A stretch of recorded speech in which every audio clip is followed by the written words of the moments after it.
So next we'll see slices. So that I have told, slices means part of the array. So that is called as slices.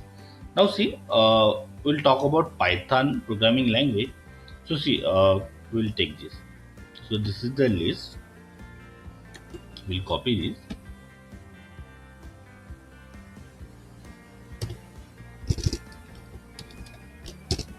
I will check in Python. Now see. Okay, so this is the list we have defined here.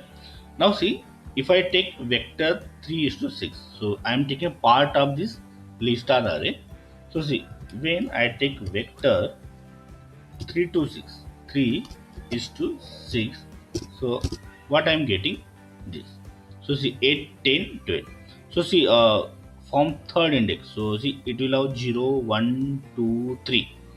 So third index 0, 1, 2, 3. So starting from third index, I am getting the values and 6, 6. So 0, 1, 2, 3, 4, 5 and 6. 14. 6 is the 14, but 14 is not there. So before 6 means what values will be there? Index 3, index 4, index 5. Just before 6. These values will be there. Now see, we can also provide like this. So see, what values we are getting here. Vector 0 is to 7 is to 2. Now see, what is the value answer that we are getting? So see, 0 index in the sense 2.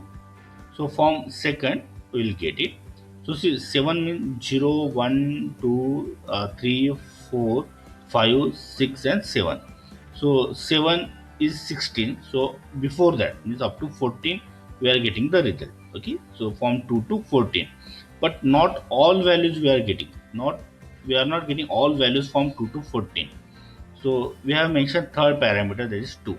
So every second element is getting printed. So see, starting from 2, then second element is 6. So 6 we got. Then second element is 10. So 10 we got. And again after the second element 14. So that we got. If instead of 2, if we mention 1, so we'll get all these values. So in this way we can have a slices.